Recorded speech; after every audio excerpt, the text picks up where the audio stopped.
Hey, inflammation is a hot topic these days, but do we really understand what it means and how to reduce it and what foods can cause it? Well, we've got the experts here this morning to join us. We've got Donna Nucci, Kara Gansley. Thank you so much for joining us. Now, you're a nurse, you're a nutritionist. So first off, from a nurse's perspective, what is inflammation and why is it bad? Okay, so we really do see it as a hot topic. It's an overused word. Inflammation, if you're going on a run and you sprain your ankle, you get a little bit of inflammation, it's red, it's swollen, it goes away.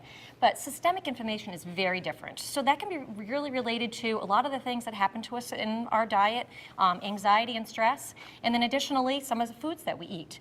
Overall systematic inflammation can be related to diabetes, arthritis. I mean, if you have a relative with arthritis, you know they're inflamed, maybe they're in pain. So it really can be related to a lot of those chronic illnesses. All right, so Kara, what foods can kind of cause inflammation? Sure. So the one that we decided to pick on today is sugar. We see a lot of clients at POP who come in with sugar addiction. So we put a little graphic here together of the cycle of the sugar addiction. And when we are working with clients, we really focus on pulling out the sugar from their diet because of this cycle and the addictive properties that sugar has in our bloodstream and the fluctuations of blood sugar.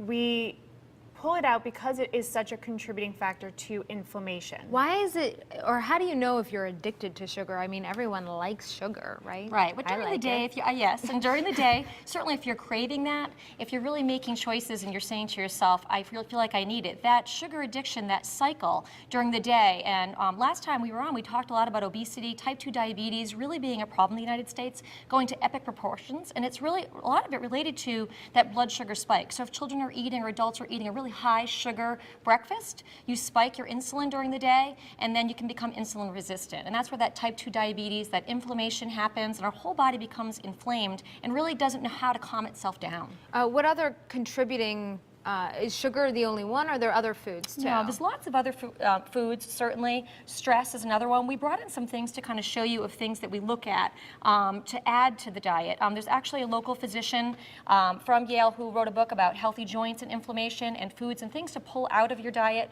what to be eating and what to be doing to reduce inflammation. So the other ones, though, that contribute, alcohol, grains, high carbs, white bread, pasta, noodles, all things that we kind of know already, it sounds like? Yes, but certainly something that's a main staple in the American diet. So when you pull some of those things out, how do you put healthy things in? That's really the question. And we've got some of those healthy things right here, I assume. Yes. Yeah, So, absolutely. Now, do these take away inflammation? Yeah, these are all our favorite anti-inflammatory foods. So we have berries, olive oil, turmeric, walnuts, and one of my favorites, which is ginger. And ginger is something that I feel like a lot of people don't know how to cook with it. So I actually cut up some here, and you can dice it up, add it to a stir fry or something. It adds a lot of great flavor to your meals, and it also has wonderful anti-inflammatory properties. I know sometimes people can eat pickled ginger, and does cooking it actually add more properties of it? Ginger is just wonderful whether you want to make it in a tea or if you want to add it to a stir fry or have it pickled, that's fine too. And we touched on some of the disorders that can be caused from inflammation or Yes. attribute. So diabetes is one. What are some of the others? Right. So we really look at diabetes, heart disease. Some cancers through studies have also been linked to inflammation. And an overall systemic inflammation is related to many illnesses. There's lots of studies out there really showing us that if we can decrease the inflammation in our body, we can prevent and actually reduce some of the symptoms of our inflammation. So we look at nutrition and bring that in, and people can sometimes get off of that type 2 diabetes medication by adding in anti-inflammatory foods. That's amazing. That's really what you want. Now, to prevent those kinds of illnesses, how much of these should you be contributing or putting into your diet? So we really try to develop a meal plan for clients that looks at things that they like and they're going to enjoy, because you're not going to eat things that you don't enjoy. So we look at pairing things together, putting proteins, carbohydrates, natural sugars together into a meal plan that people say, I don't really even feel like I'm eating an anti-inflammatory diet or a special diet. It's really about eating things that you enjoy, going to local places and being able to add like the olive oils from a local place in right up in North Haven. So really looking at that, where do I go? My local farmer's market, like Kara said, ginger, maybe certain restaurants. So it's really, you want to be able to enjoy it, really be able to integrate those foods into a meal plan and know that it's not really like special. And how much sugar should you be getting not at any Well, at the all? nutritionist, the nutritionist will tell you. hard to- It's the hidden sugars. And Yes. they're in a lot of things that I didn't even realize. I mean, we work together and I will ask her, I'll send her a picture of the back of something, how many grams of sugar. So it's really looking at your labels are so important. I mean, I don't know if Absolutely. you really want to give a number.